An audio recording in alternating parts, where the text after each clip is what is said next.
Welcome to episode 27 of the No Scrubs podcast. I'm your host, Lewis, and joining with me today, my co-host, a man who would say, call that pussy the Matrix because he's in this bitch and he can't get out. Stephen, how you going? I'm thankful it's not so fucking hot. I love the sound of the rain while we're doing this. Absolutely, dude. It is nice. Boxing tonight. Shout out to our old mate, PDG. Boxing with Peter tonight, and last time we did it, it was like fucking 28 degrees in my garage, and we're just sweating bullets, and it was rough, bro. I was just, especially with all this fucking hair right now, it is, we were both sweating up a storm. I think I barely broke a sweat tonight, and I was going for it. I was hitting fucking hard, but yeah, weather makes a big difference. So, thank you to. I'm gonna make a joke that's far too edgy for this. But let's just thank a group of people who control the weather. Demonetized. Not that we make money anyway. So yeah, we're up to a good start. Raining on them. Yeah, got rain on them hoes. So. Yeah, dude, we've got...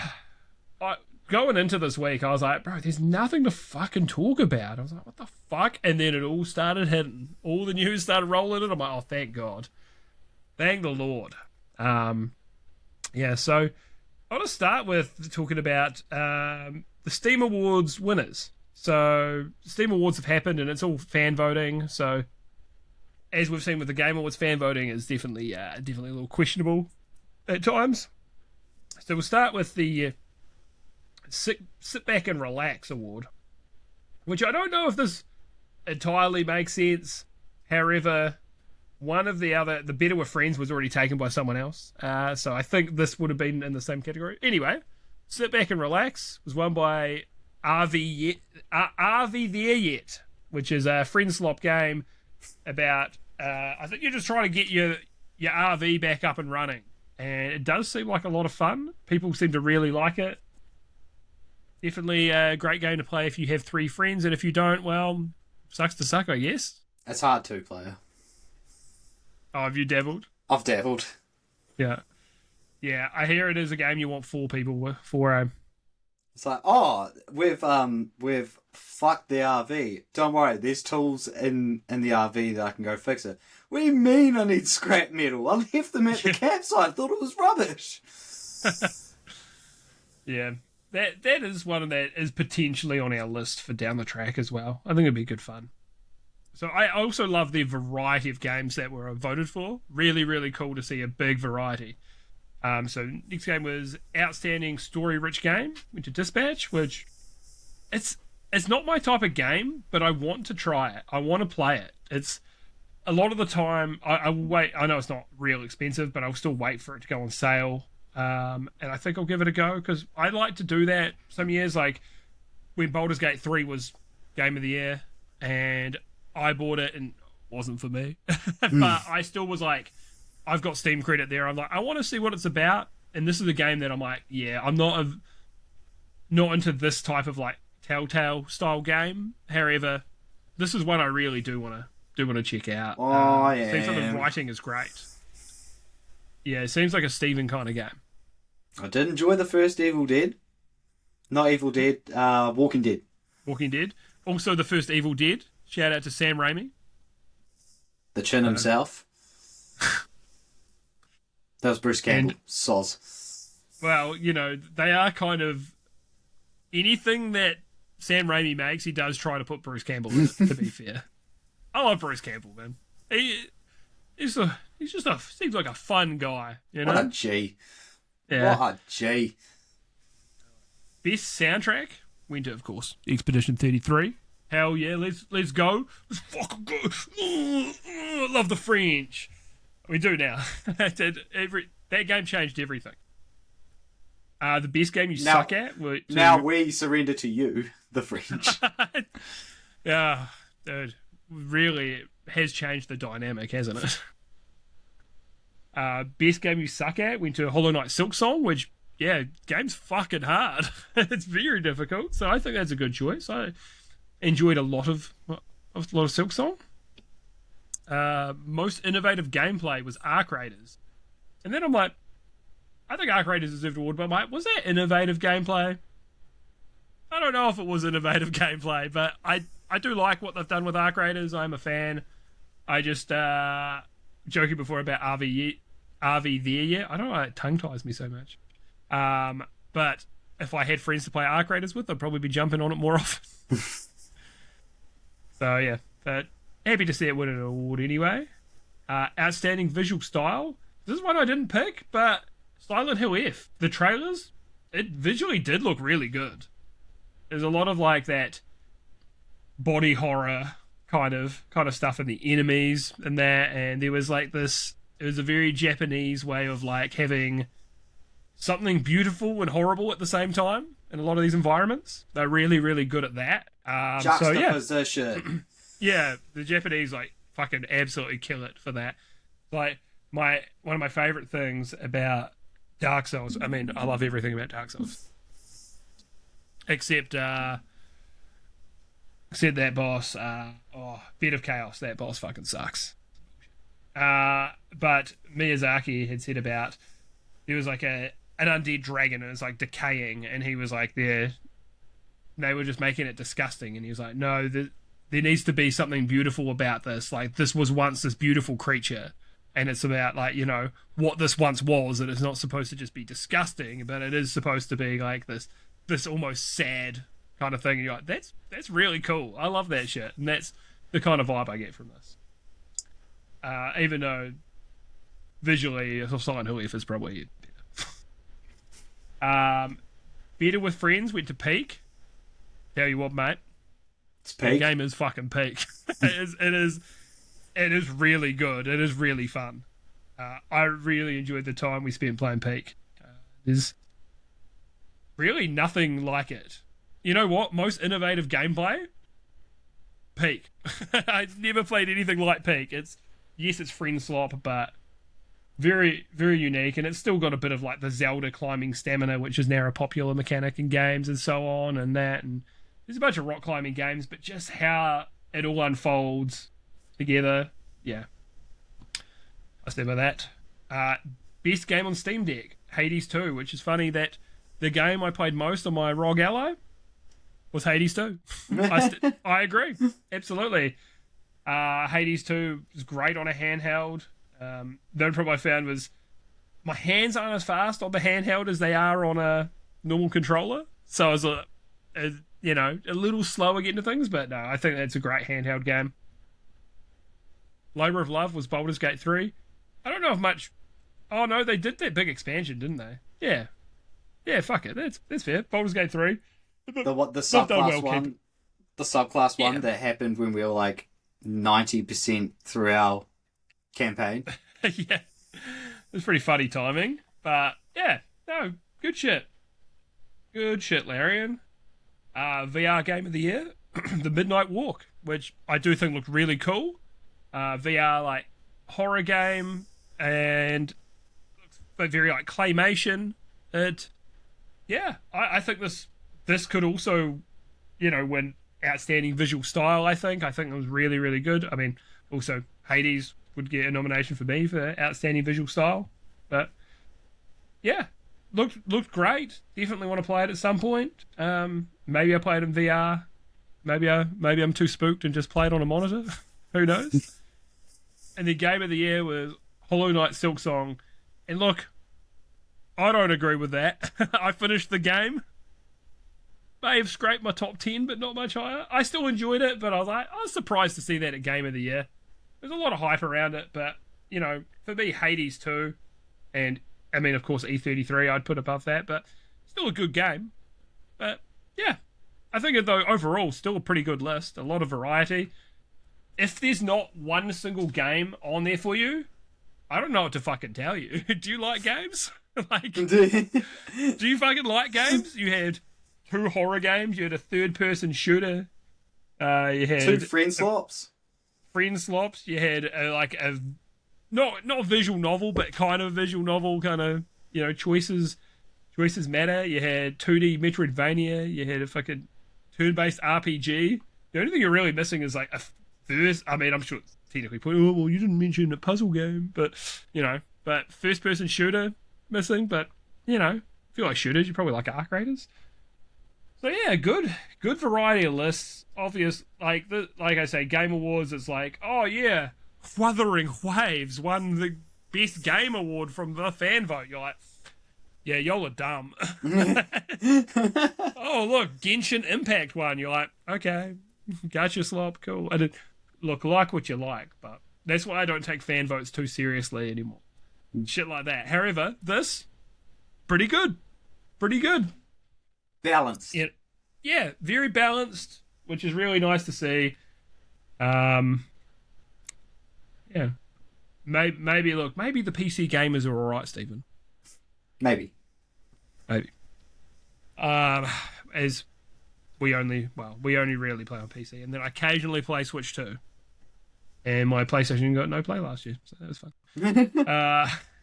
Just a station now. So yeah, so there's a new Lego sets announced, and the ads. So it's Pokemon Lego. The ads were very much like a "How do you do, millennials?" And I was like, millennials, I think, are probably the biggest fucking consumers of anyone. We get hit by nostalgia on literally fucking everything. It's ridiculous. So I'll tell you the New Zealand prices, because I know what the US prices are. Well, I know what one is for the big one, but the Eevee is $110, which pretty expensive. The Pikachu and the Pokeball is 350 New Zealand dollars, and it kind of looks average, to be honest. And then the Venusaur, Charizard, and Blastoise is $1,200. Oh. That's 6,838 pieces. Holy shit. And that was 650 USD. I'll let you in a little secret. She's not going to fucking listen to this, so it's fine, but I have bought Alex the Eevee.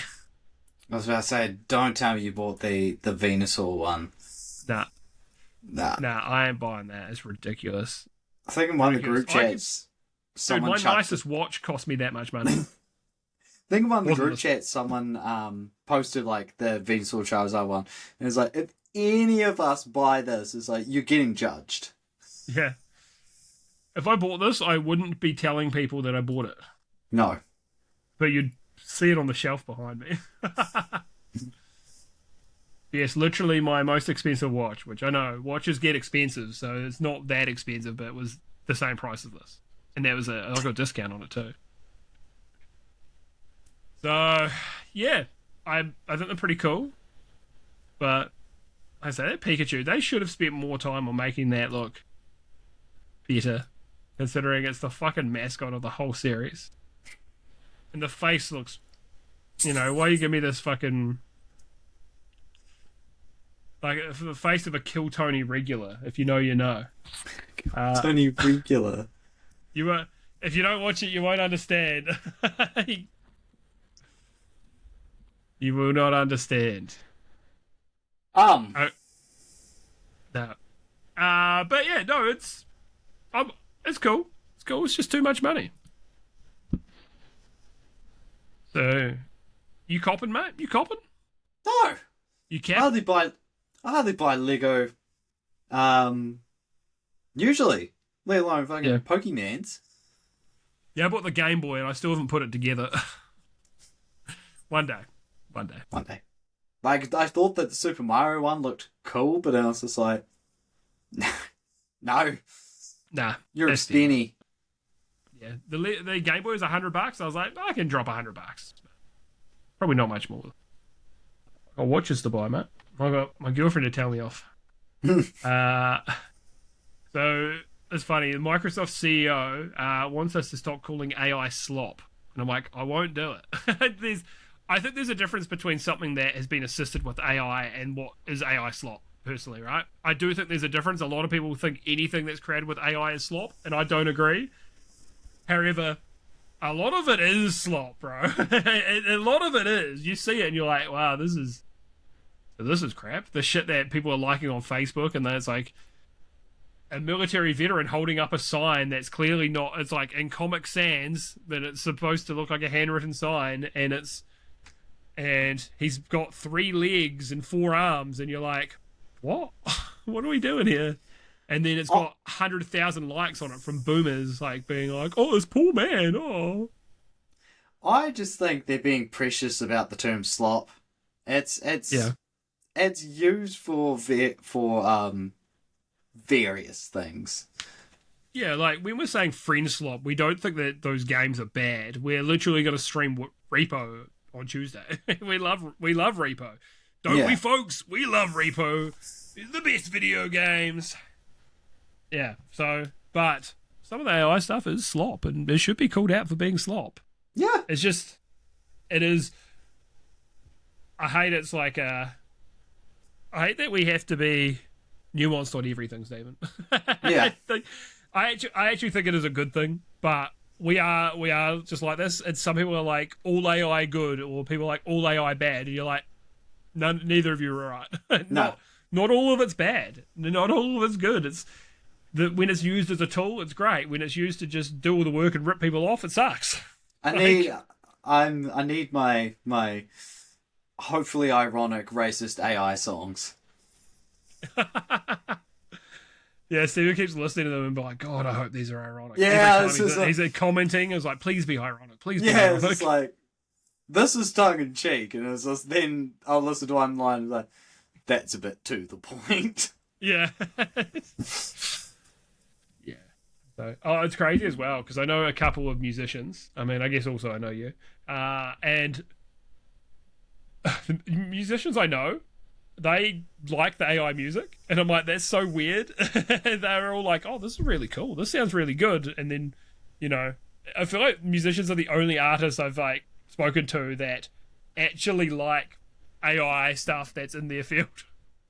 I've got a mate who's a music producer, and I was just like, so what do you feel about AI? It's just like, as someone who's studied music and how to produce music, it's like, it irks me, but the other side of me is like, fucking love it, and he just sends me all these AI songs he's made, which I can't go into a description about them, but he's just like, yeah, I made this. I was real proud of this one. Because the thing is as well, like with it, is there's only so many chord progressions, and there's only so many chord progressions that sound good, right? It's crazy that we're still getting new music in a way like that. There's only so much you can do in a way, and people are still putting out new wild shit all the time. I mean, though, then you listen to a new Bruno Mars song and it sounds like everything he's ever put out. But that's a different story. It's like, we had a mate that was said about Iron Maiden ago. He was like, yeah, I liked Iron Maiden, and then I just realised they just use all the same chord progressions all the time. And you're like, oh, you're right, actually. They do. But yeah, that's so we will not stop calling these games slop.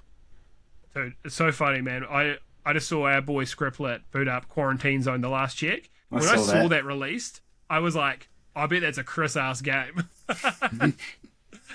He loves like Papers, Please and Not Tonight and stuff like that. Like, just really, he loves Papers, Please because he's actually very staunchly anti-immigration. Okay,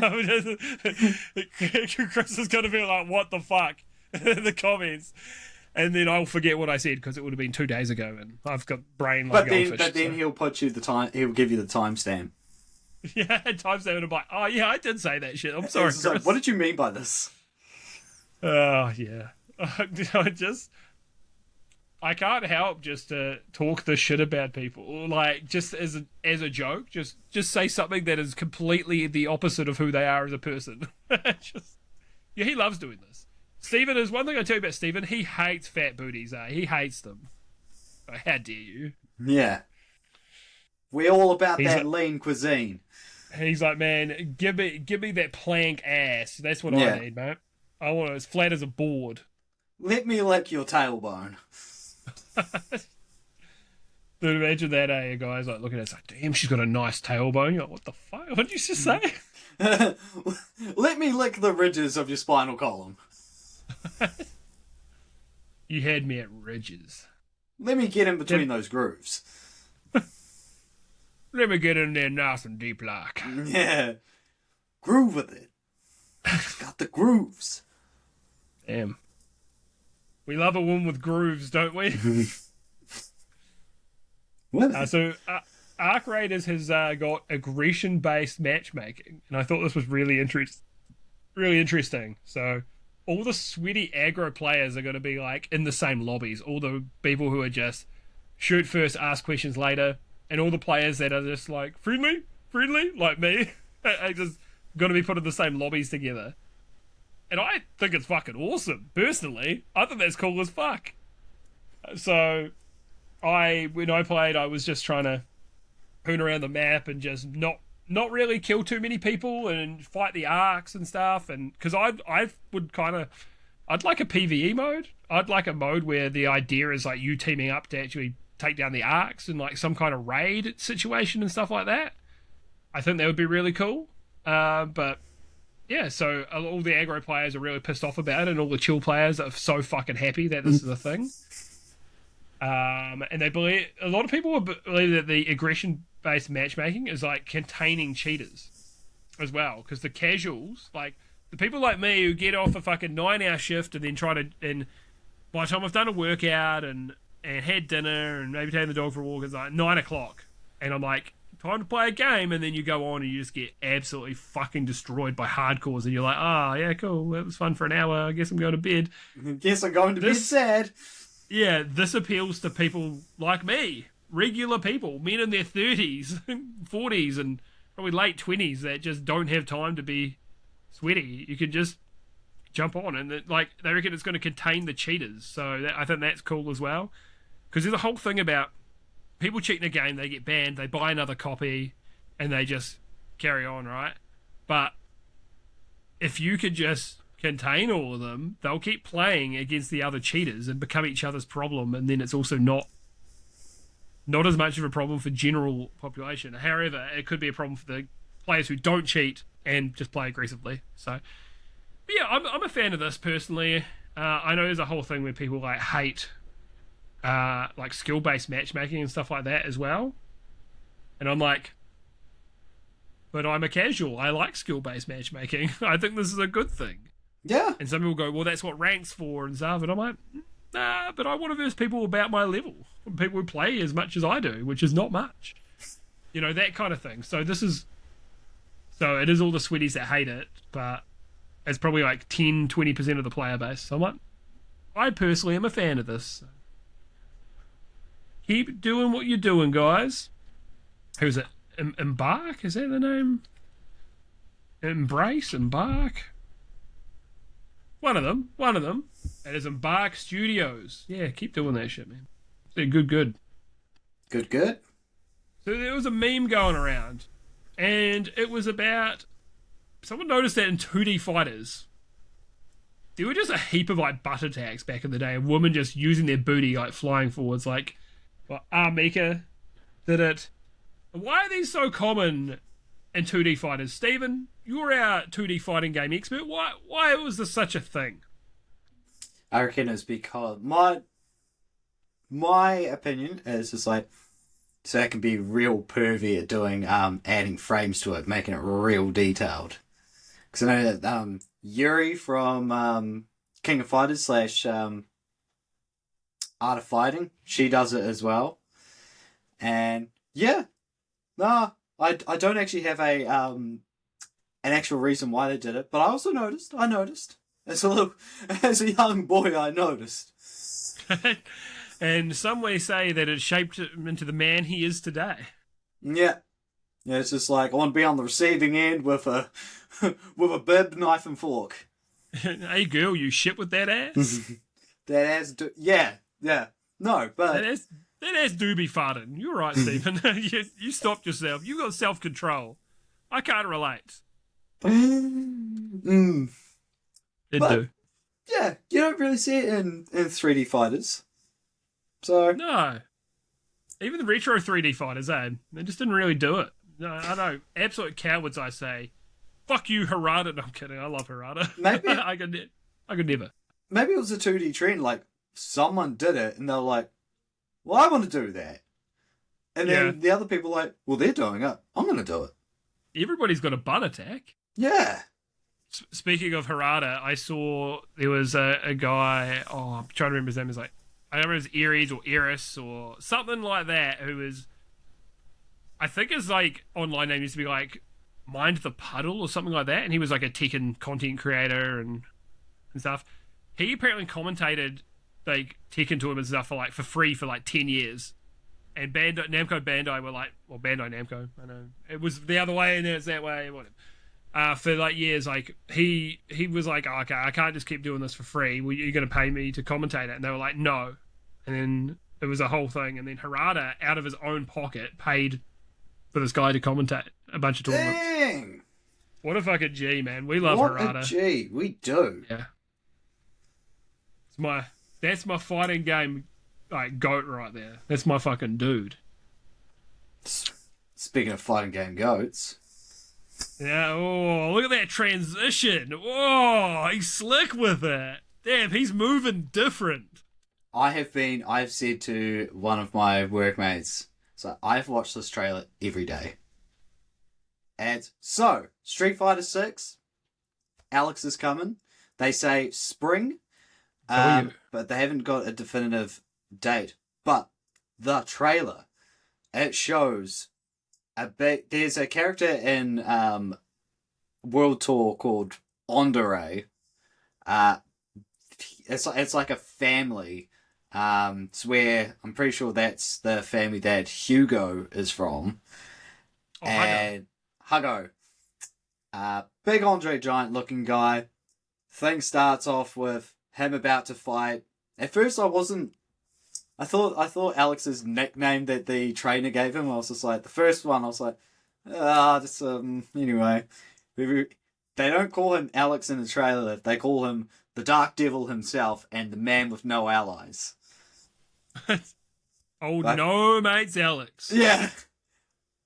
Andre goes for what I think is a handshake. Alex just drop kicks him in the face, sends him halfway across the ring. Everyone's booing him. And he just turns around, points at the crowd, he's like, shut up! They already rang the bell. Were you yelling boo earns? No, I was yelling, go Alex. Oh, okay, that's fair. And he goes to grab him, Alex just jumps in the air, just fucking does his signature air stomp move. We didn't know gameplay, but hint of a couple of moves. He did like his air stomp, did his headbutt, did a chop, a knee to the gut, hits him with a power bomb, and they ends it with puts him in a sleeper hold and just chokes him out.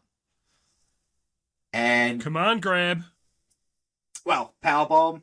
So I reckon because I know that in Street Fighter 3, Alex has this mechanic that if you hit someone with like a medium or heavy flash chop, it will spin the character around. If they're regular standing and you press forward heavy punch, he'll do one singular headbutt, which does a lot of stun. But if you flash chop them, they spin, and you go to do the headbutt, he puts them in a chokehold, and you can like sort of bash the buttons to do more and more damage. It's so good. You see him get him to the chokehold, then you see him just like sort of pull his head in like that, so he's just like wrenching it. He looks great because in Street Fighter 5 he looked goofy, wearing suspenders and a belt with tight green ripped jeans, but now he's like wearing black leather jacket with arms cut off.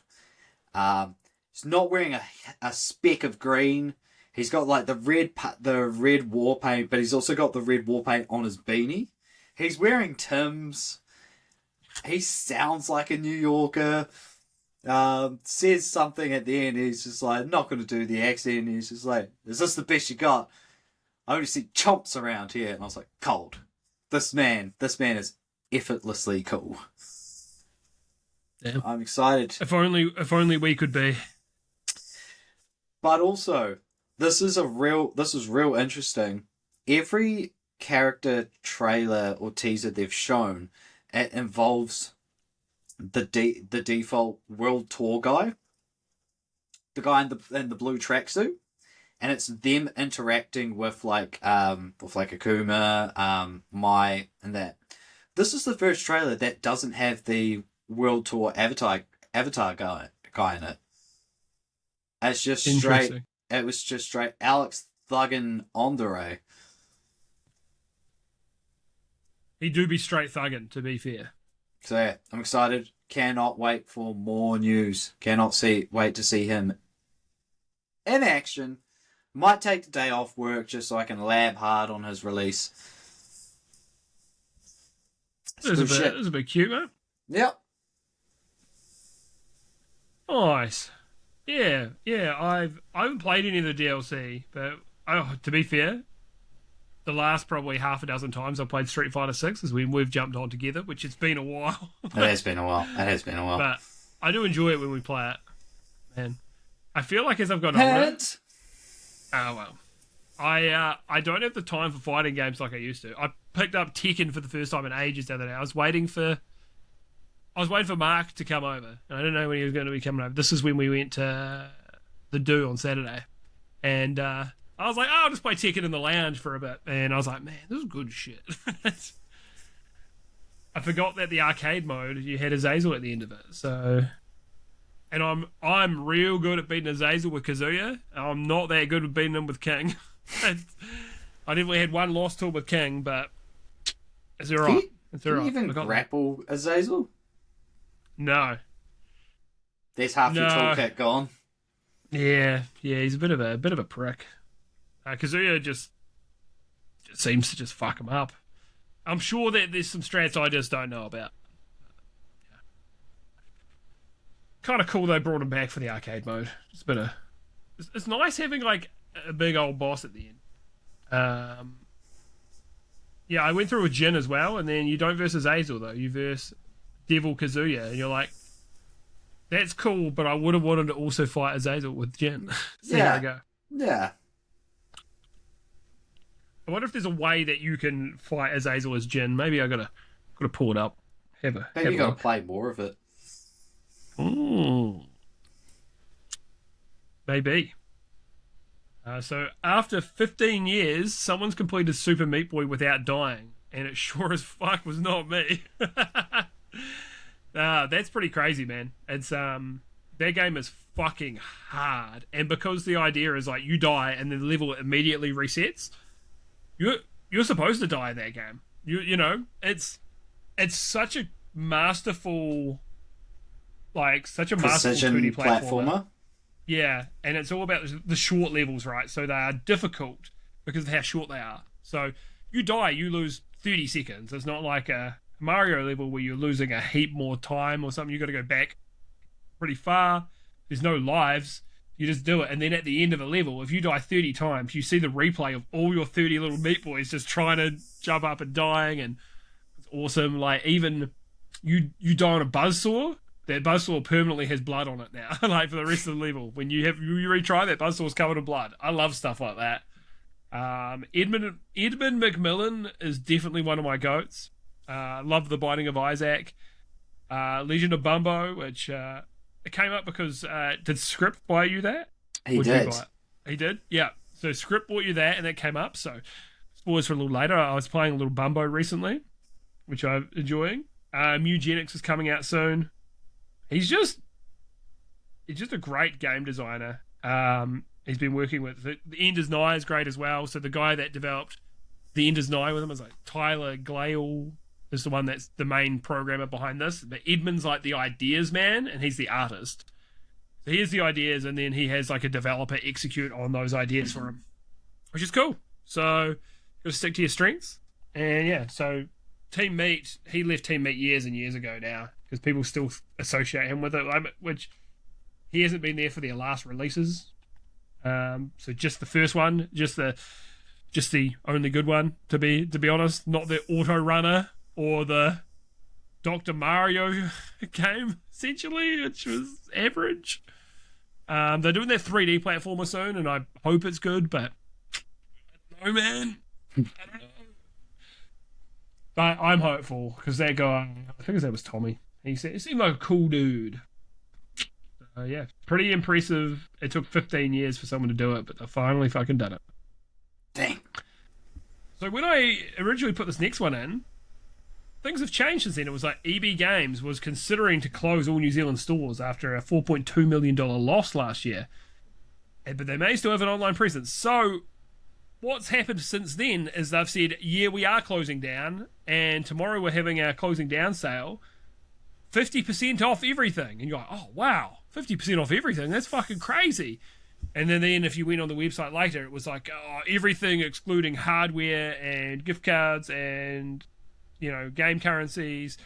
And then a bunch of stores said, oh, not 50% off trading cards and, not 50% off new games and stuff. You're like, what? Don't fucking put, of course, this is one of the reasons why your business fucking failed, is because first of all, you lied in your marketing. It's not a great start. Or a great end, because it's the end of your fucking business. There was a time I really did like EB Games, but I know they were struggling, but when they started hiding pre-orders for like Pokemon card sets and stuff behind like a paid subscription, I'm like, you've completely lost me. Yeah. I'm going to JB or I'm going somewhere else, because this shouldn't be behind a paywall just to pre-order some fucking cards. This shouldn't be practice. And I know that it was because they were struggling, but I said to my mates at the time, I'm like, yes, it's because they're struggling. However, this is going to make them struggle more because less people will buy from them. Like MA had pre-ordered a controller, and they were like, they're like, yeah, we'll call you when it's ready. He never gets a call. So he's like, okay, I'm going to head down there and see what's happening. And then he heads down there and they're like, oh yeah, no, we did call you. And he was like, no, you didn't. They're like, or maybe you changed number. He's like, I've had the same number for 15 years. You sure as fuck didn't. They sold his controller. They sold it. He pre-ordered it. They sold it. And he was like, well, I guess I'm not fucking coming back then. It's shit like that. It sucks that they're closing, and they had their sale today. It was fucking crazy. That line's out the fucking door, bro. Absolutely fucking bonkers. But, man, it's not hard to see why they had to close. Like, your competitors are doing a better job than you. And you haven't adapted to the times. Yeah, and I know they tried just selling more fucking nonsense, but they needed to pivot into we're like, yes, you buy video games from us, but we're a store where you go to play cards and stuff, and like that. Stop being in malls and invest in stores elsewhere so you could have setups for tables and stuff like that, because malls are fucking expensive to be in, and they just didn't really do enough, and they just closed all of the stores. And there isn't going to be an online presence. It sounds like we might be able to buy some stuff from Australia, but I don't know. So it is sad to see them go, but it's not hard to see why it's happened, unfortunately. And the digital age of games absolutely has played a part. Do you remember the last physical game you bought?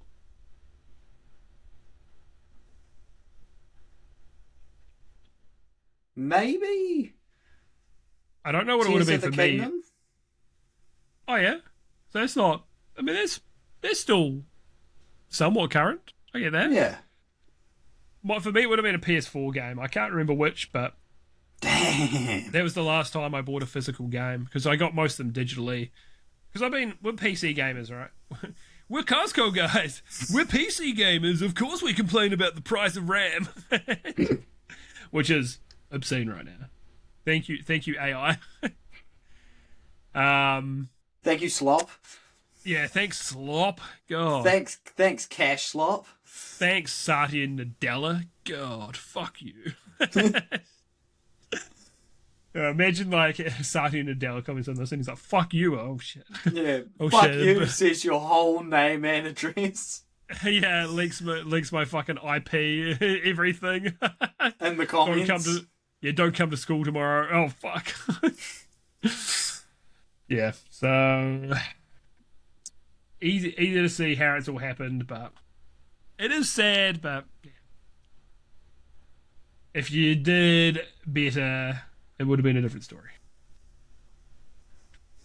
Sony has just promoted an awful Resident 4 ripoff called Ebola Village on their YouTube channel. Even the font is Resident Evil like font. It's dude, it's blatant. Thought it was a joke. Yeah, it looked really, really bad. They took it down from their main one, but they left the one up on the Japanese channel. And you're like, oh, that looks really bad. Well, obviously it's not AI, but it is slop. Shit like that where it's like a blatant rip-off and that. Yeah. Come on, man. If they didn't...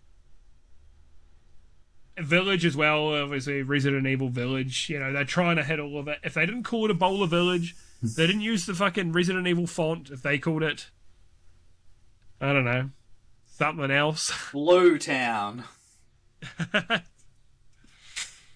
Yeah. Sneeze like, Bungalow. They could have made it less obviously a ripoff, but no. So, shame on Sony for promoting it on their own YouTube and that, because do better. Like, Capcom's clearly like one of your partners who you've done a lot with. Have a little bit more respect for Capcom, you know?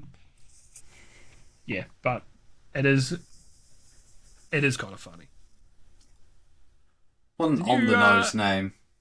Yeah, absolutely. There's a new Xbox Developer Direct happening on January 22nd. So they're showcasing Fable, Forza Horizon 6. I accidentally put 5 there. That's the last one. Oh, now I put a bunch more numbers. Forza Horizon 6, because they're both made by Playground Games.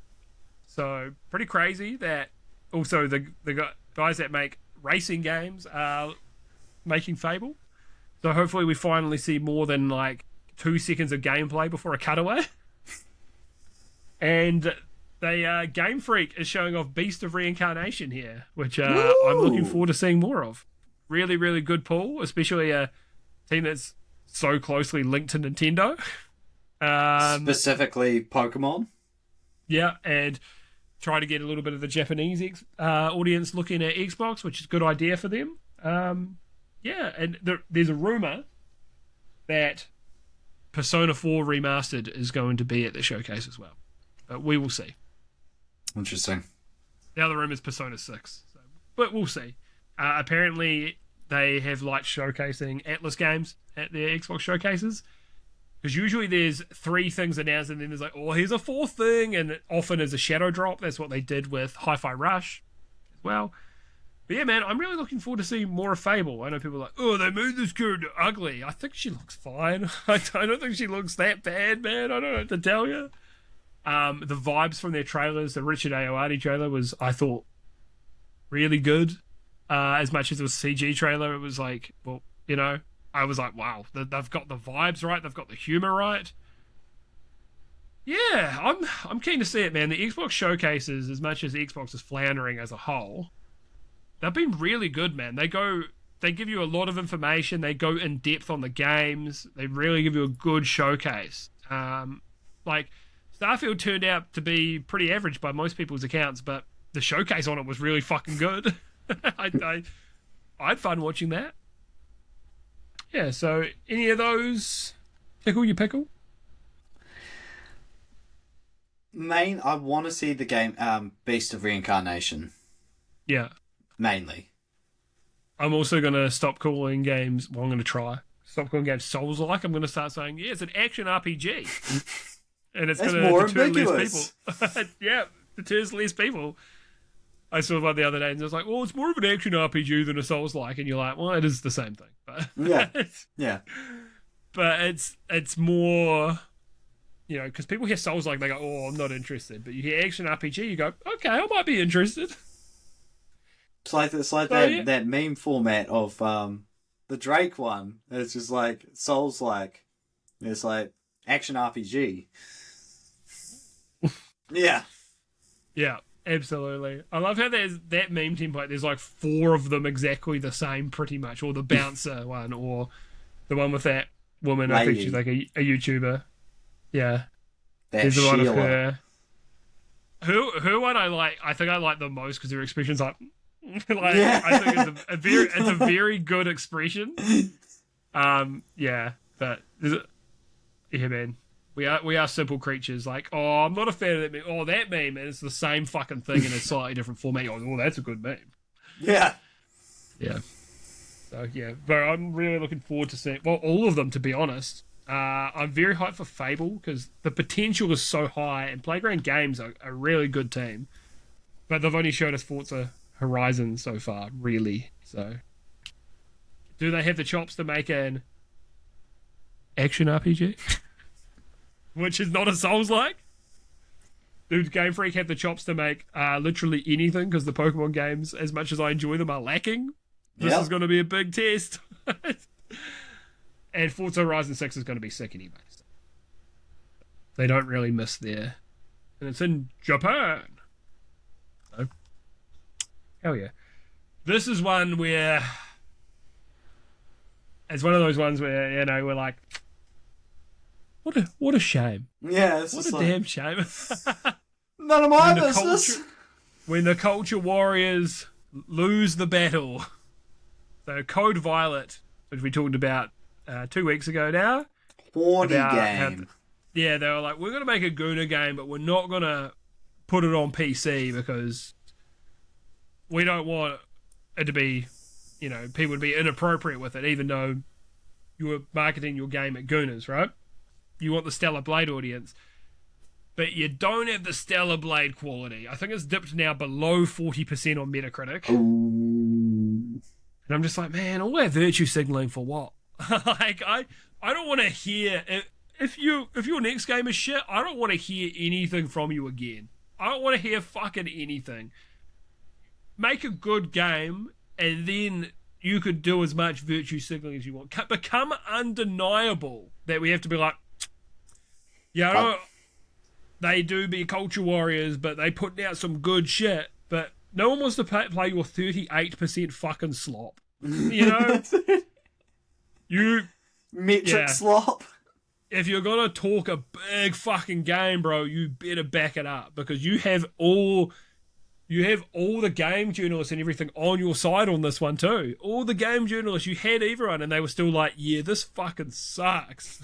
So, yeah, me sowing, fuck yeah, me reaping. Oh, this sucks, you know. Yeah, so I don't like seeing games fail, but sometimes, man, sometimes it just happens real quick. Life comes at you fast. Maybe if you put it on PC, you'd sell a few more copies, and then you might be able to break even. So, just a word of advice. Don't put it on Xbox, though, because you'll probably sell 6 copies, because nobody fucking owns one. They got outsold by a little Lego camera. Don't do it. Don't do it. I only own one because I had a voucher that was expiring in a week, and I was like, I got to spend it on something. I actually did not know what to spend that $500 on at the time, so I put it towards the Series X. Also, not getting a lot of play. All PC all day, son. But I like having options. The other and the consoles are just there to watch in the corner. To be fair, my PS5 is like a media center now as well. I watch all my lounge YouTube and stuff on it. And, you know, a bit of Plex, bit of Netflix. It's fucking handy, man. It's actually really, really good. So, because the TV like UIs are fucking awful. Truly awful. PlayStation's filed a patent that will allow AI to play games for you. I kind of don't hate it, to be honest. I think that if you're stuck on you've got a tough encounter in a game and you're not a particularly skilled gamer, then it can beat that for you, and then you can carry on after that. Or if there's a puzzle that you're stuck on, it could just help people get through that puzzle so you can carry on. I don't know if you should get trophies if the AI beats the game for you, to be honest. No. You didn't do it. You didn't accomplish it.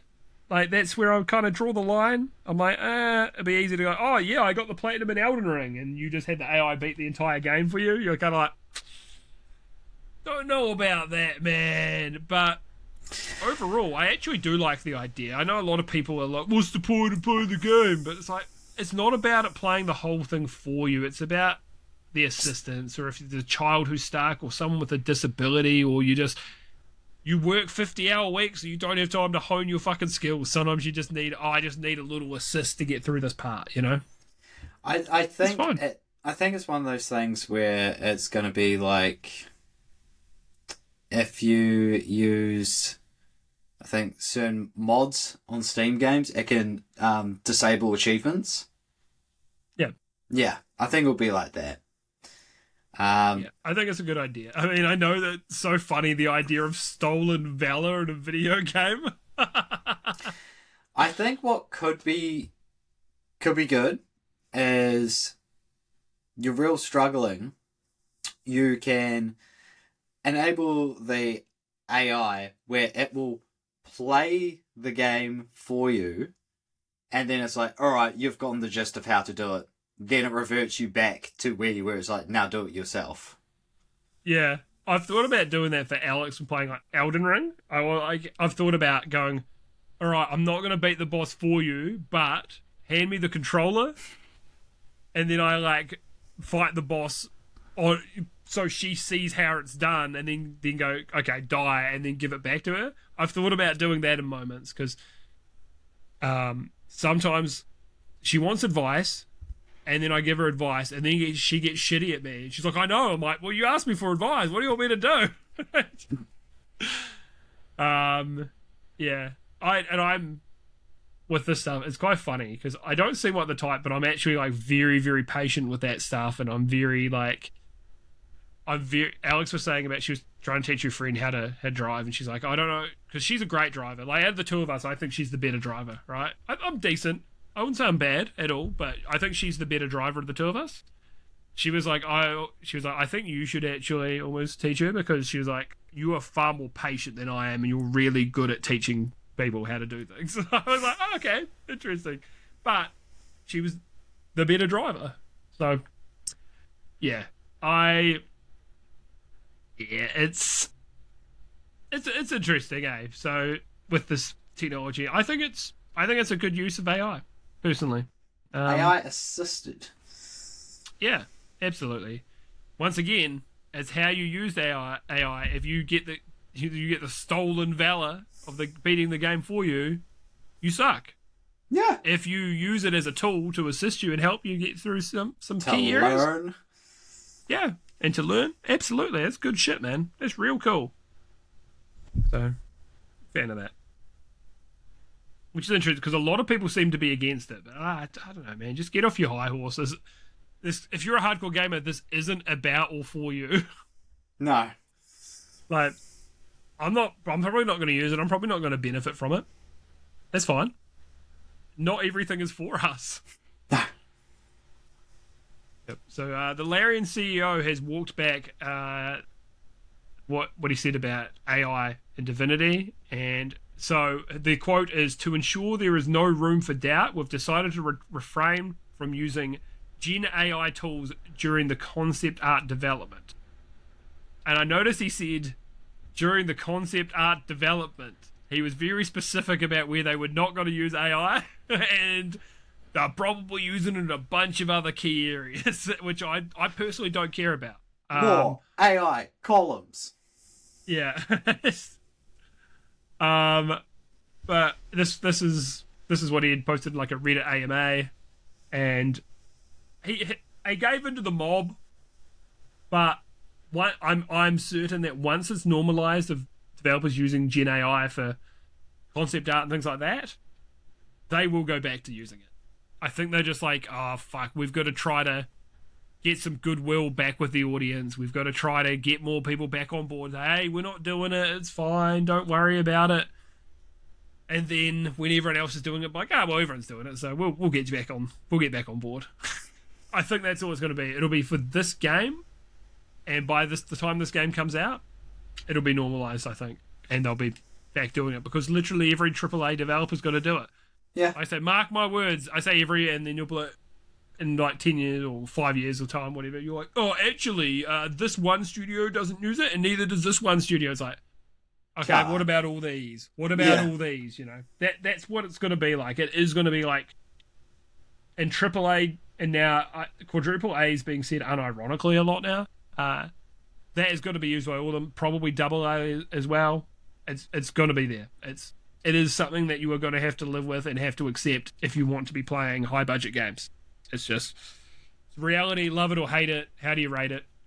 Just sorry for the little Anthony Fantano there. Love it or hate it. How do you rate it? That bald fuck. Denim. If I see him, it's on site. It's like I'm gonna crack that melon. I don't have any problems with him. He's a little cringe, but that's about it.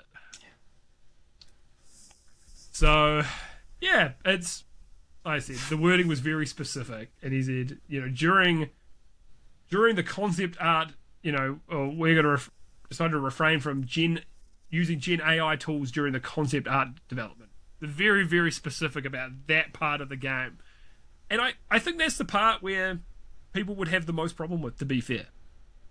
It is the idea of the stolen art and things like that has been used for, and yeah. So I think fair enough, but I would have just been like, look, this is what we're doing. So yeah, I've got here's a quote from one of the developers of Peak explaining pricing. In a player's mind, what does it mean to spend $5? Well, that's $5. But $6? Well, that's still $5. $4 is also kind of $5, he continued. $3 is $3 is $2, and $2 is basically free. So we've got these tiers, $12, that's $10, but $13 is $15. and when we found that $8 is still $5, it doesn't become $10. Even 99, that's $5, right? Or sorry, even $7.99, that's $5, right? So $8 is $8 is going $5. Jesus Christ! So $8 going to $5 is the biggest differential we could find in pricing. So we found it very optimal. I was just getting tongue-tied in there. Also, I don't see $8 as $5. I see $8 as $10. However, $7.99, I see that as $5. Yeah. $7.99 is actually the spot right there, right? But I get what they're saying. They were trying to find a good price point for the game, and yeah, man, they nailed it. Because you could sell Peak for more money. So in New Zealand, it's $12, which is practically $10. And right now, it is on sale for their price $7.43, which I'm sure was deliberate in their pricing as well to discount 38%. It goes to, at least for me, it still goes back to, I see a game that's like $30. It's like, that's a bargain. $35, like, or maybe, and then it's just like 40-60. It's like, no. Yeah. I'm the same, bro. We had a bunch of games that released at like $38, and I'm like, well, 38, bro. If you made this $8 cheaper, I'll be buying this day one. $30? You made that $29.99, bro. Fucking day one, you got me in the door. And you're like, bro, it's $8. You're like, yeah, but it's $8. Yeah. Which is practically $10. Yeah, I love that. It's a lot of fun. Anthem is dead. Oh. BioWare's third-person action game shut down completely. Can no longer be played. Come on, man. They had plenty of time to get this running offline. Bro, you had years knowing this was dying. It was a dumpster fire from the fucking jump. I want to be on record saying I was a hater from day one. I saw the trailer and I'm like, I don't think this is going to be good. I swear to God, everyone I knew in my workplace and stuff was like, that looks so good. I was like, what's the gameplay like? And it was average. I think it looked visually really good. People were like, bro, you fly around in an Iron Man suit and stuff. And then, yeah, that was all there was to it. The thing is that sucks, man, is like, there was so much potential for it to be good. And I just knew it somehow. I just knew it was not going to live up to the hype. Look, I was wrong about Concord. I didn't think it was going to be a banger, but I played it, and I was like, this is all right. I played the open beta. Like, this is not a bad game, and I stand by it. I don't think it was bad. But, bro, everybody fucking hated that. So I'm not saying I'm right all the time. But I was right about this one. I knew it. No Man's Sky, I knew that was going to be crap. And now it's not. But I fucking knew it. I was the only person I knew that was like, this is all bullshit. Don't believe it. And it lived up to none of the hype initially. And then 5 years later, it was like, oh yeah, this is real good now. So They turned it around. yeah, they cyberpunked it before Cyberpunk. Also, Actually, Cyberpunk I think released better than No Man's Sky to be fair. On PC, not on console. Yes, but it is a shame. A team that was once great. And when you hear about the internal stuff, because everyone blamed EA, and it was BioWare were fucking around. They were wasting time. It was more BioWare than it was EA. So, yes, there was talk about they believe there was, in the early access of it, like an offline version or some offline files for it and so on. And then someone's like, maybe they could try find it to roll it out as an offline version again, which I think they fucking should, personally. But we will see. If they do, look, if they do roll out offline version and then you sell for a reasonable price, mate, fuck, I'll pick it up. I'll try it. I'll do it. give it a dabble. I think I played a demo of it and I was like, yeah, it's alright. But, you know, come on, mate. Do what's right. Don't be fucking Ubisoft. Don't do the crew on us, mate. Don't just close it down and say, too bad you spent money. Fuck you. Fuck you, I'm going to shit in your cereal. John Ubisoft. That's what he said. Yeah, verbatim. Quote me on it. Quote me on it. I'm pretty sure his name is Eugene Bsoft. I tell you what, bro. Have you shaken his hand? He do be soft. Do be For that soft. skin. Oh. Says Ubisoft. I'm not fans. using that as a thumbnail face, by the way. Oh. Not sucking a really thin, invisible dick. Yeah, so we would love to see Anthem rise again. Much like the South. Bro, if I was like, if I really spent time editing, this is the kind of shit I was like, I'd probably cut that out. I don't have a horse in that race, mate. I'm not even American. No. It's like, Why would I want... Yeah, why would I want to be on the side of those losers? They lost the war. Fuck them. it's like, what did he mean about this? Like, I just thought it was funny to say. Chill out. Yeah, I was talking about the South Island of New Zealand. We're going to rise. That's the best island. We got all the agriculture. What do they do? What do they do up north? Fuck all. Yeah. Fuck the North Island. Yeah. We've even got our own little island down the bottom, bro. We got Stewart Island. Yeah. I mean, fuck Stewart Island too, but yeah, there's Kiwis on there. Not the people, the animal. Have you heard that there's that video of that female Kiwi like shrieking? No. It sounds like something out of a fucking horror movie. It's horrific. I have to look it up. Sounds like a demon. Have to look it after this. It's like Kiwi Sheila screaming. No, not that one. Kiwi shrieking bird. Alright. I don't... one of the first things I read is like, males produce a loud, piercing, high-pitched call that often sounds like a whistle, repeated many times, with a distinct upward slur. The Kiwis are like, gamer word. But the female respond with a lower, scratchy, and You're looking for your rasping phone. cry. It's fine, I'll sort it out. Often interpreting males' calls, creating a back and forth conversation. What's going on with my phone? App crashed. Fantastic. Good thing I didn't spend money on this. I did. It's crazy. It's crashed more that when I had previously pirated the app, it barely crashed on me, and then I paid money for it, and then it started crashing. Spiteful service. Oh, g'day, mate. Oh, is it loaded right? How's it looking? Is it fucked? There's the thumbnail. There's the fucking thumbnail. Oh, fuck's sake. What an absolute pile of cocks. Oh, here we go. A pit Right. of them? An entire pit of them. some people would say that I'm a cock. You'd say epitome. Oh, we got puns. Oh, we got. Anyway, so The Witcher 3 is rumored to have DLC in the works to bridge the gap between The Witcher 3 and 4, which is super interesting. This many years on after it, like 11 years on. It is rumored to be a development by the team that's doing the remaster or the remake of the first game. So it's not taken away from the main CD Projekt Red team. So people are like, no, but that means The Witcher 4 is going to take longer.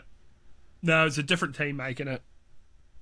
So yeah, I think that's cool as fuck if this actually happens. Yeah. DLC for an 11-year-old game? Yeah, fuck yeah, bro. That's cool as. Maybe it will inspire me to play and finish The Witcher 3. Maybe it'll inspire me to play more than just Gwent and then give up. Yeah. So very cool if this happens. Which is very nice. The Witcher 3, like very cool. Thank you, Witcher 3. Very cool. No, The Witcher 3. I'm not. Yeah. What do you call it? The Facebook? The Facebook. I call it actually the app. Was called the Facebook. I call it the app I don't use. The app I don't have. Harasses people on Messenger. Yeah. You gotta stick to your strengths. Exactly. Persistent. So, there's some bad news. Right. I think VR is a dying medium. I think VR is in a lot of trouble. Didn't help that Meta bought out all the good studios and then closed it down. So, Meta has closed down Twisted Pixel, who brought us the Deadpool VR game, and historically gave us Splosion Man Oh, on the shit. Xbox Arcade, which is really sad. And Sanzaru, who gave us Asgard's Wrath, and historically gave us Sly Raccoon 4 or Sly Cooper 4, depending on which part of the world you're in. So sad to see them close down as well. Asgard's Wrath 2 is one of the few 10 out of 10 VR games considered by most people, right? That and Half-Life Alyx are like the two best, and then like Bone Lab and Bone Lab's like sequel. But Asgard's Wrath 2 is apparently amazing, and they've closed down that studio, which is terribly sad. Armature Studios has been closed down as well. It did the Resident Evil 4 VR port, which is apparently really fucking good. And then today some news came through that Camouflage has had a heap of layoffs and is pretty much the whole team's really been shut down. They were behind Iron Man VR and Batman Arkham Shadow, which apparently Batman Arkham Shadow is really fucking good, but only released on the Quest 3, so I couldn't play it on my Quest 2. But man, that's really sad. They closed down a lot of these really good VR studios, which maybe if they could have put their games out on all platforms like Steam and so on, maybe they could have done better and survived instead of just only on the Meta platform. Yeah. Could have sold a lot more games, even though Meta is the biggest platform for it. But yeah, I think Meta's moving away from VR gaming, and they're in the VR wearables kind of space now with their like porn. Well, maybe there too. Who knows? But they did that partnership with Ray-Bans for the glasses, and I saw a video on them a while back, and it was in the space of 2 years. They went from being really shit to being actually pretty good. So yeah, it is a shame because really what's going to be left is going to be Valve, I think. I mean, there is another. It's like I think it's like Pixma or something like that. Pixma balls. Yeah, let me see. Pimax. They make high-end VR headsets and stuff as well. There was another one. I think it was like Big Screen. Yeah, Big Screen do a headset and stuff as well, but most of these ones are like really like PC VR and not like a self-contained like Valve's doing as well. I love the self-contained, man. I think it's good shit. I don't want to play tethered. Playing tethered fucking sucks, bro. Like you got to compare it to playing VR tethered is like the first time you have sex without a condom, and you're like, oh my god, I've seen the light. Holy shit. Yes, I understand the dangers. I could walk out in the living room and punch my TV. but it feels so good. I would trade in fidelity and literally trade it in audio because the original Oculus Rift has way better audio than the Quest 2. It's like way, way better. But I can chuck headphones on. I can't make my Oculus Rift fucking wireless. So, yeah. Damn.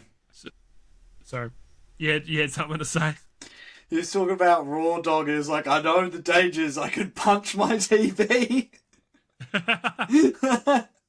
Look, I'm not. I wasn't talking about the raw dogging then, mate. I was gonna say I was gonna make it more about the raw dogging, but then I'm like, you know what? I'm gonna put it back to VR. I was like the idea. Like, I know the dangers. I could end up with HIV. I just like the idea. There's no fun in that. You have like a wall-mounted TV like to the side of your bed, and you're just raw dogging. You're like, ah. And it's like, I would have never done that if I was wearing a condom.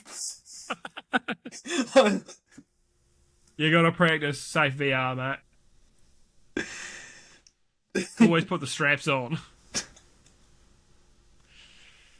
Yeah, so it is sad that all these studios goes into it. I don't think it'll happen, but I hope if they get closed that maybe these teams can be sold and then someone can pick them up and actually do something with them and put their games on other platforms as well, which would be great for right on time for me to potentially get a Valve headset. I don't think I will be anytime soon, but, you know, it's an idea. So, I got a bunch of random shit here. I got all sorts of random shit, my dude. The Metacritic's top 3 user-rated games of all time. 9.3 in third place. Metal Gear Solid 3 Snake Eater, sorry, my bad. Right? High praise, mate. High praise, Metal Gear Solid 3. Pretty cool. Pretty, you know, a lot of people really like it. I've never touched it, but I want to at some stage play through the Metal Gear Solid games, but I'm like, I think I need to wait for remasters of fucking all of them except 5. Number 2, 9.3 as well. Corey in the House on Nintendo DS. Yes. They all did it for the meme. Yeah. It was a big meme. It was a good laugh, right? I was like, okay, well, you know, shout out to the fans, but also why you can't take fan votes too seriously. Number 1 at 9.6, Clear Obscure Expedition 33, highest rated Metacritic game. I understand. I love the game. I adore the game. It isn't the best game of all time. It's very good. It's an exceptional game. I adore it. Not the best game of all time though. You know, we gotta be realistic about these things.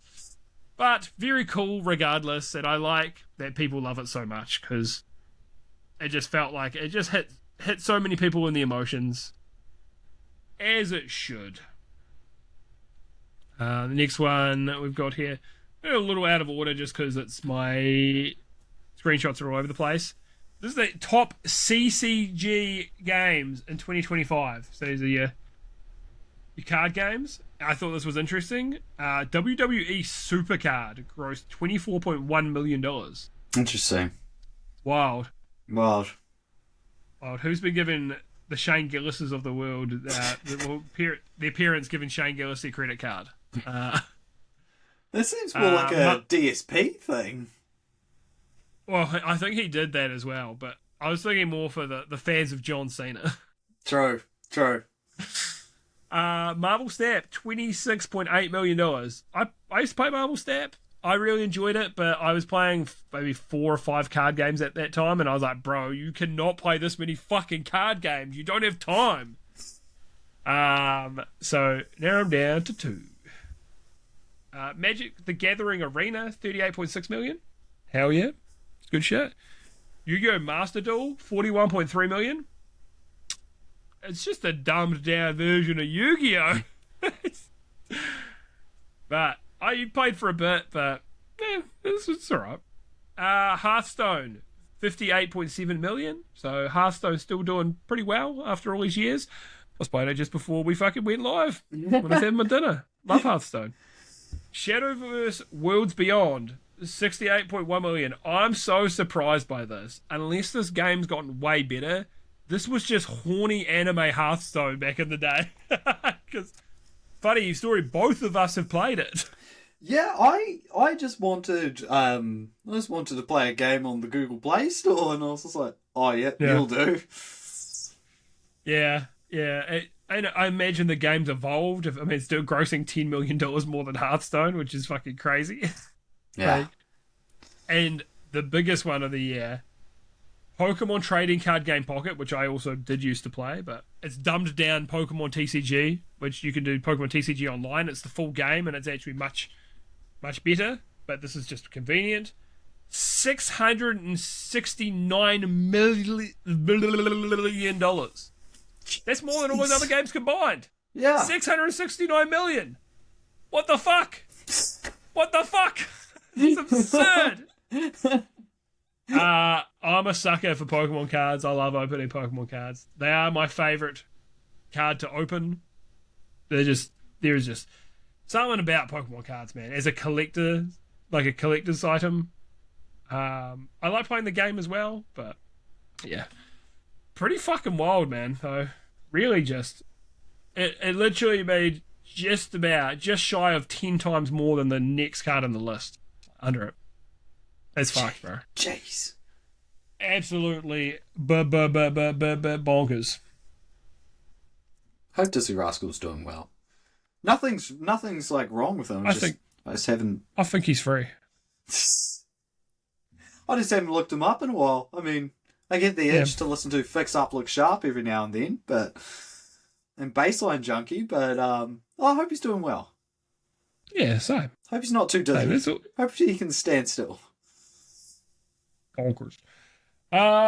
So this I thought was interesting. I screenshot this ages ago and just keep forgetting about it. It's some of the biggest Japanese video game series sales numbers. So I thought this was really interesting, especially the biggest one. This was wow, it kind of cheats, but anyway, Mario has sold over 950 million copies in all the games. Pretty fucking wild. Pretty much. Pokemon, 489 million. I thought Pokemon would have beaten Mario, to be honest, just for how many releases and the spin-offs. And I know Mario's had a lot of games as well, and obviously Mario Kart and all that. But yeah, Pokemon sold like half Mario, which is still, it's 489 million units is nothing to scoff at. It's fucking crazy, but yeah, just an interesting thing. Final Fantasy, 204 million. Impressive. Resident Evil, 178 million. Zelda, over 160 million. Monster Hunter, 123 million. So cool. Capcom's got two big IPs. Gran Turismo, 100 million. Dragon Quest, 95 million. Animal Crossing, 83 million. Super Smash Bros, 77 million, which is actually pretty impressive considering there isn't an absurd amount of Smash Bros games. There is a good few at this point, but to put into perspective versus how many Pokemon games there are and how many Resident Evils and so on, pretty fucking good. Metal Gear, 65.1 million. Tekken, 61 million. Street Fighter, 58 million. Pretty impressive. Mm-hmm. Kirby, over 50 million. Mega Man, 43 million. Dark Souls, 39.71 million. It's only over 3 games as well, mate. So 3 games is pretty fucking good. I don't think they've counted Demon Souls. No, they haven't. No. Different. Kingdom Hearts, 37 million. Yeah, but you got fucking 80 games. Which require you to have the prior knowledge of these entries that were spread across like DS, PSP, 3DS, a phone game. Oh yeah, the mobile game that's been shut down, so now you can't even get that part of the story from it. Yeah. That's my problem with it. There was once upon a time I really did like Kingdom Hearts, but they just took the piss. Yeah. They really did. Dude, I've just seen that apparently people consider the final boss fight of the DLC of Kingdom Hearts 3. People are like, this is one of the hardest boss fights in gaming. And because the game fucked me off so much, I was like, fuck this, I'm not playing the DLC. This game sucked. And then apparently the story in the DLC gets really good and they actually have the shit that I'm interested in and not just rehashing Disney shit for an entire game.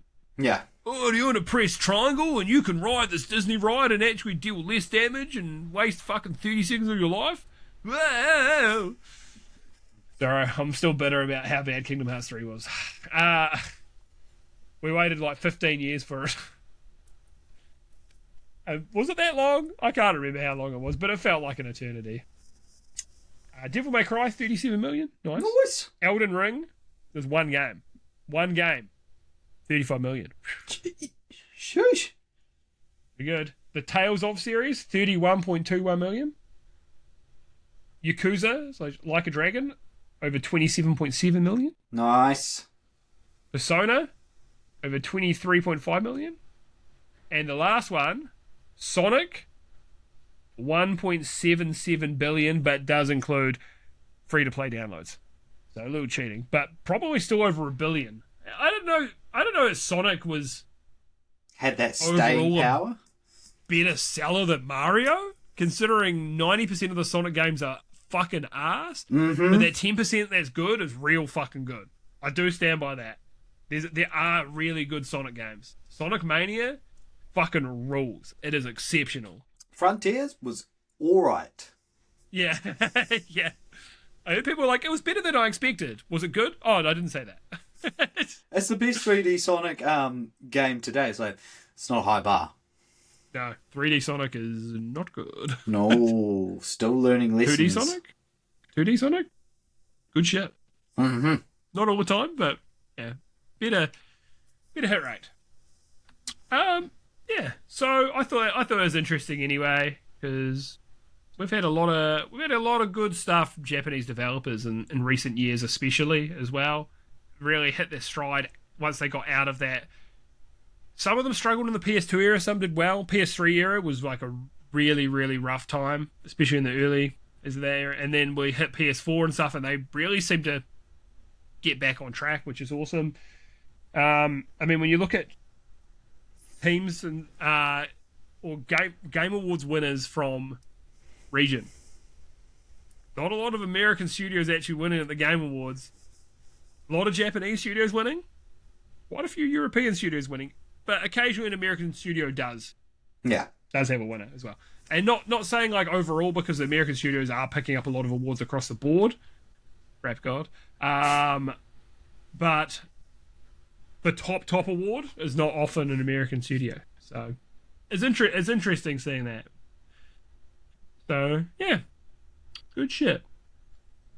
And we've got another one here. Another thing is interesting. So Capcom, this was last year, had a poll, and they just got a bunch of different, asked people a bunch of questions. What do you find important? What are important things to you in video games, right? So 10th place on this was first time experience, new genre, right? That was the lowest out of their list of these 10 that made it through. Actually, it had 8,500 votes on that. Play with players worldwide, number 9, there's 14,000. Number 8, superb graphics, 27,000 people. Novel worldview, 41,000. It was number 7. 6th was depth of repeat play, was 55,000. High difficulty levels to feel accomplished and superior, 64,000. Number 4 was memorable or moving BGM. Was that background music? 66,000. Now, it's in third place, the bronze medal. Unpredictable and exciting storyline, 78,000 people. Nice. Nice. This one's interesting. Number 2, unique and attractive characters. The Japanese do want to see hot characters. That is a fact. That was 103,000 people voted that. The people have spoken. They want. Number 1, gold medal. Oh, my dog's screaming. Is that coming through? No, I can't hear. Fair. Number 1, exhilarating gameplay with 124,000. So people are like, look, I want the gameplay to be fucking good first And the and guys foremost. to be hot. Absolutely. I want excellent gameplay with hot guys, and I want a storyline that I ain't predicting. Yeah. Yeah, bro. Yeah, absolutely. I personally put soundtrack above story for me. I could play a game with it doesn't need a good story. However, I completely understand having a good story is always a bonus when playing a game. Like I play through Doom and I'm like, yeah, bro, this fucking rules. Story is nothing in Doom. it's inconsequential, but I still have a good time. So yeah, I think though, I agree with a lot of that. I love how it's like they don't need a first time experience or a new genre. I do like when you have that and it's good, but it has to be good more than it just being a new thing. Mm-hmm. If the gameplay is crap, then I'm not going to enjoy it. If it feels bad and it feels like a fucking chore moving around your world, I'm not going to enjoy it.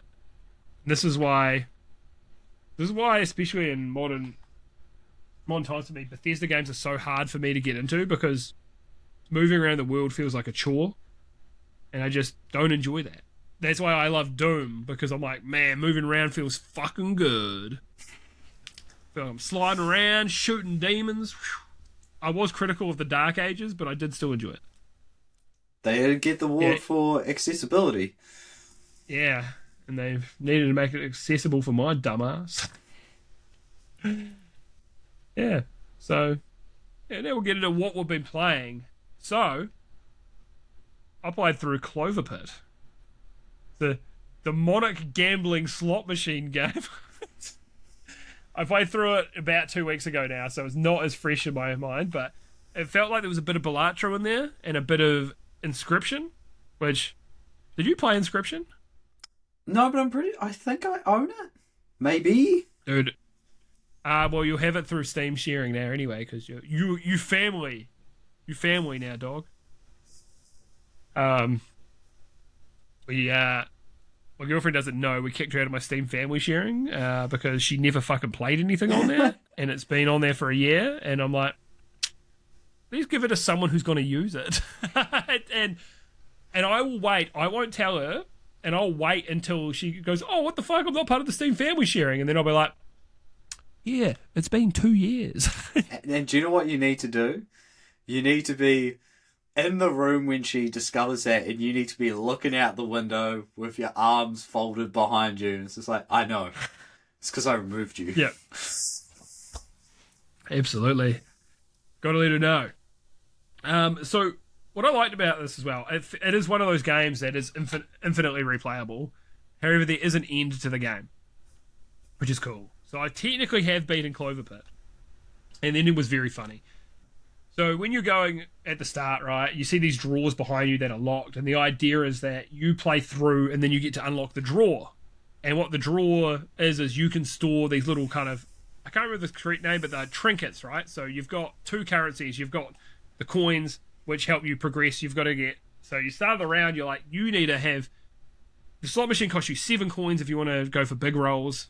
But you get these Clover tickets. Clover tickets are used in the store to buy your little trinkets and things like that.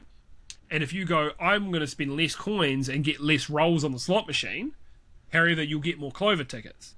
So you could be like, oh, I want to get this item in the store, but I've only got 2 Clover tickets. I need 4. You go, okay, I'm going to low roll at the start, get the tickets, get that item, and now I'm going to high roll with the money.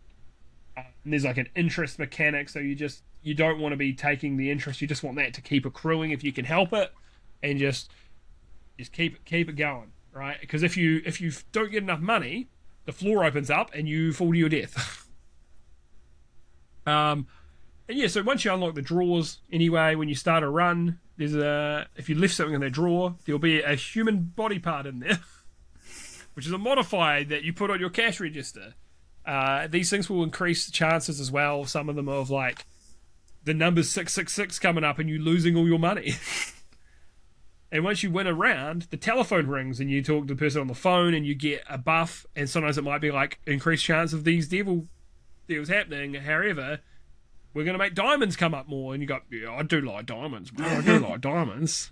So, yeah, you keep just going through the cycle of getting enough money to get to the next level, getting enough of these clover tickets. And you want to...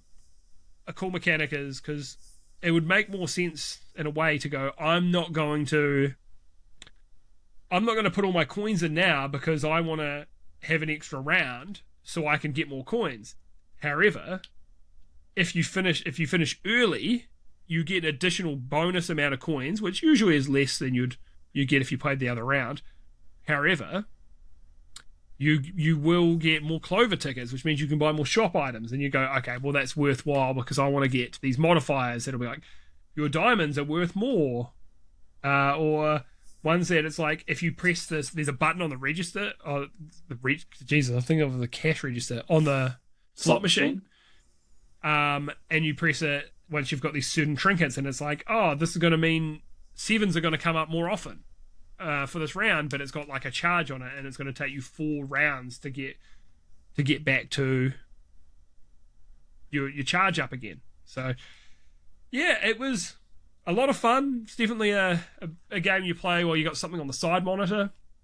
But like I said, I technically beat it. I won't spoil how it ends because it's really quite funny and almost kind of dark. But man, when you're like having a good run and then the 666 comes up and you lose all your money and you're like, fuck!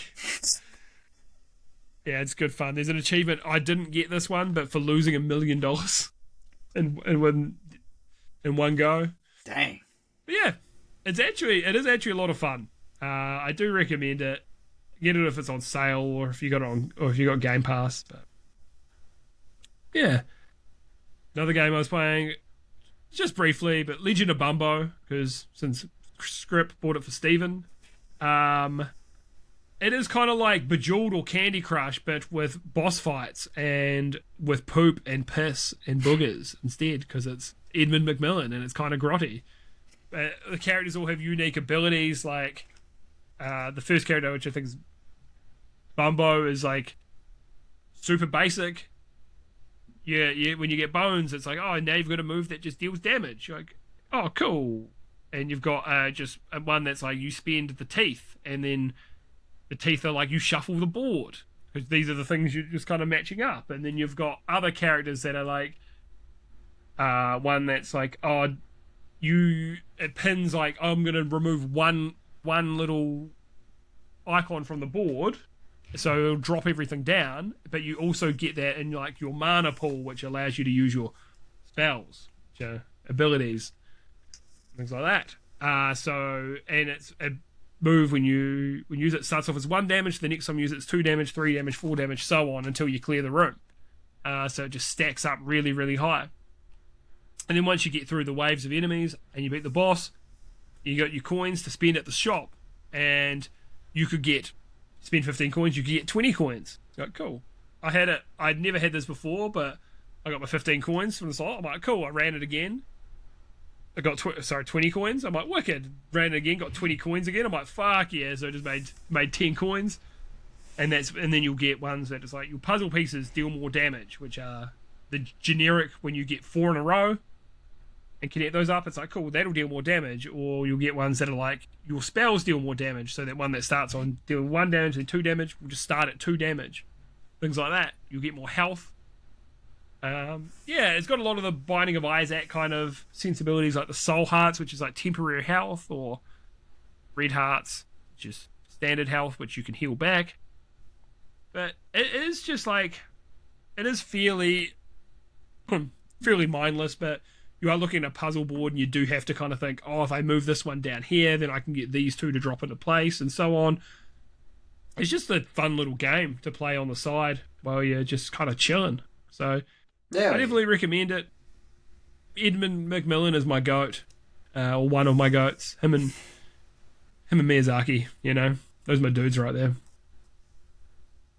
The last game I've been playing, Ninja Gaiden 4. Yes.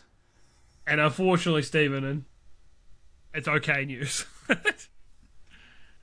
I think the game's all right. I enjoy it.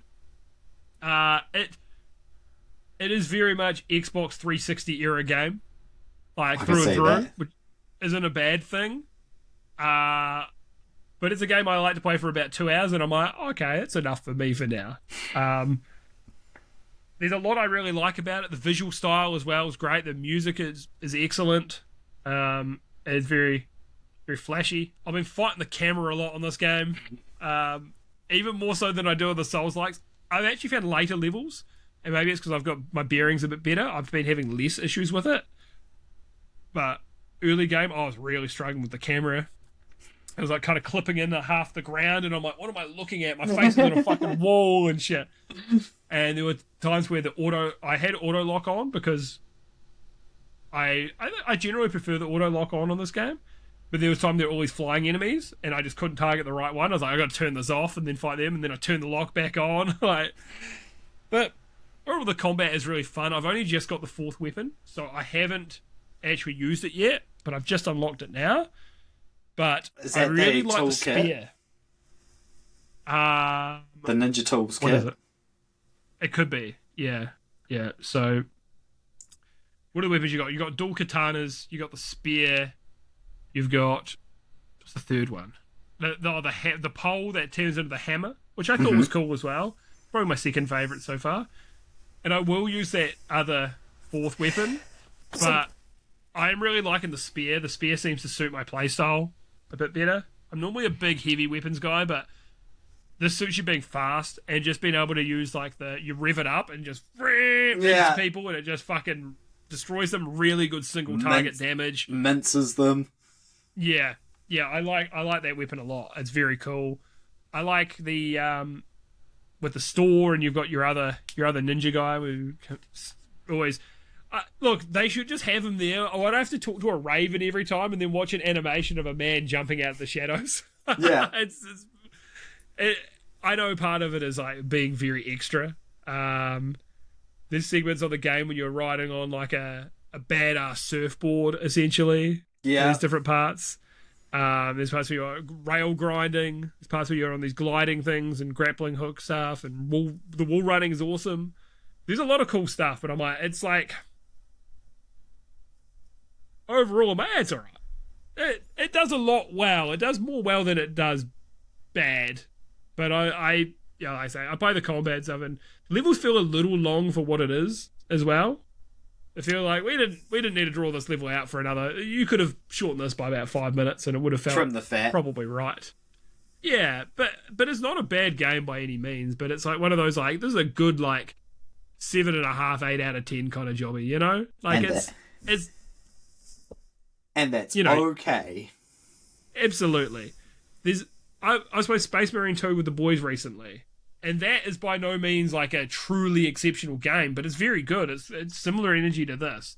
I think I like that a little bit more, but maybe it's because it was co-op. But there's nothing wrong with being like a good 7.5 out of 10. Like, there's a difference between a game that hits that mark because they fell short in a bunch of areas. But I was like, this is fun. I see what people like about it.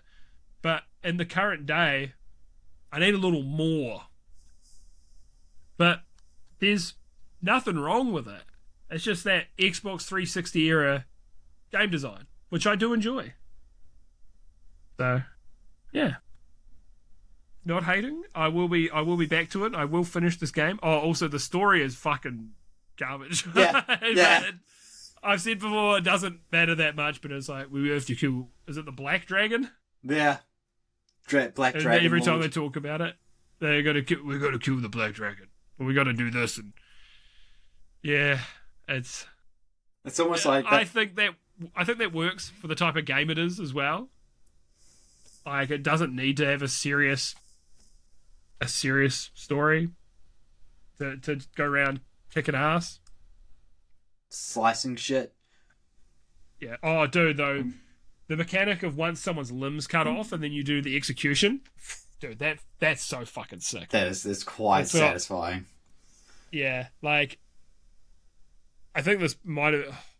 What would have done it first? Did they do that in the 2D ones as well, or was that a 3D one?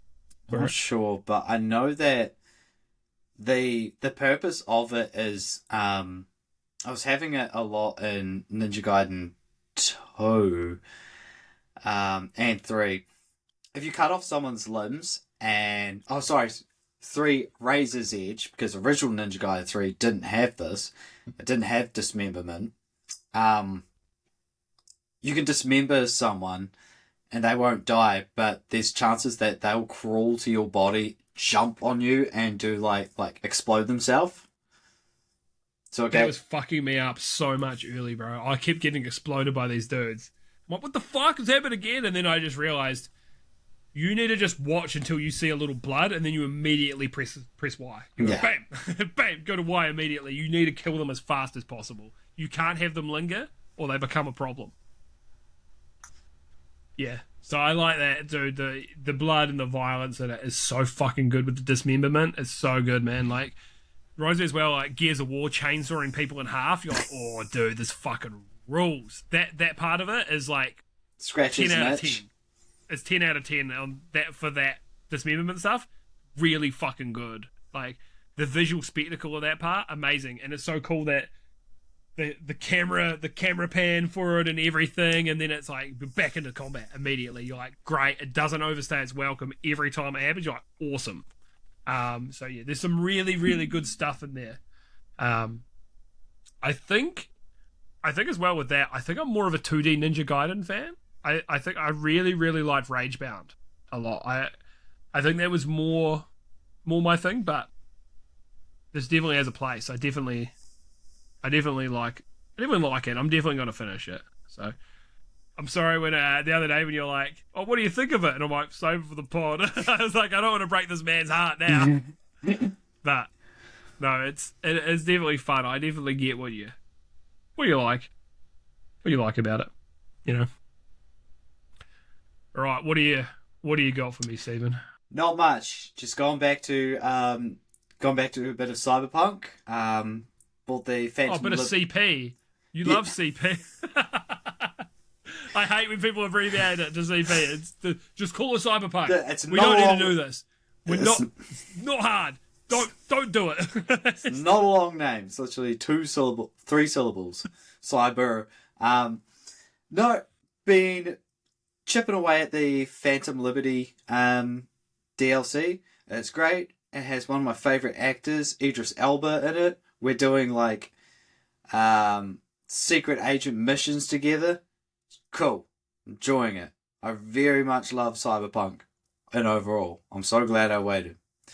And I've been also been playing a bit of Repo.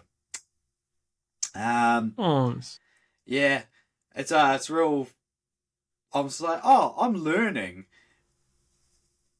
I am, but then I was just like, why didn't you do this? It's like, I don't fucking know. I'm pretty sure we haven't been playing with people. We've been playing with the Discord chat, not the in-game chat, because one of the person's mics wasn't the best and they were having issues. But B, when the hunter's round, I just kept trying to yarn while everyone's trying to hide. He does this when we play as well. It's so funny. Steven's weakness is the hunter because he doesn't shut the fuck up when we're playing games. To be fair, neither. I don't either until the hunter's there. We have the same problem of we're just chatty Cathys when we're playing games. When we're I love. One time we were playing, you hear the huh! And then I was just like, hey, should you make that noise when you and then just get shot? And then me and Hamish, I could hear Hamish going, just trying to contain his laughter. Just couldn't, and then he started cackling and got shot. Dude, that was a clippable moment. We should have clipped that one. Well, sure. There's one time where I got shot, and then I death-head. You guys are hiding. It's like, I didn't even do anything. Yeah. I got fucking killed for no reason for being associated with Steven. What happened to you? That's enough reason to kill any man. Yeah, but no, we always have fun when we play Repo, unless you script. But everyone else, we have sent an open invitation to him for next week when we play. But who knows? Who knows? I don't want him to feel pressured. But yeah, Repo's great, man. Really, really fun game. It is like top tier friend slot for sure. 100. 100. And it is just a way more polished Lethal Company at the end of the day, isn't it? Yeah. We loved Lethal Company when it came out. Like, it was an excellent game. Really, really good ideas. Enemy designs, really terrifying. The fucking man with the springy fucking neck. Holy shit. First time I saw it, I freaked out. I was like, oh my God. You see the head bobbling out. Oh, fuck. Guide me backwards. It's unnerving. Yeah, but I must say, for Lethal Company, not Lethal Company, for Repo, the enemies are, yes, they ripped off the style of game, but they did not rip off the enemies at all. The enemies are all very unique in Repo as well. So, well done to them. Great game. Big fan. What's your build on Cyberpunk? What kind of build are you doing? Samurai. Oh, of course. I like sword. Fucking weeaboo. Go watch Naruto. Naruto. Nah, Samurai Jack. Not even anime. Samurai Jack though. does go pretty hard though. He's a samurai though. It's literally in his name. Yeah, why don't you go fucking Samurai Jack off, nerd? Maybe I will. Maybe I will. Don't threaten me with a good time. In fact, I'm gonna spite Jack it after this. Yeah, I'm gonna think of you while I do it. Yeah. Staring at the Please wall. don't. It's like, fuck you, Lewis.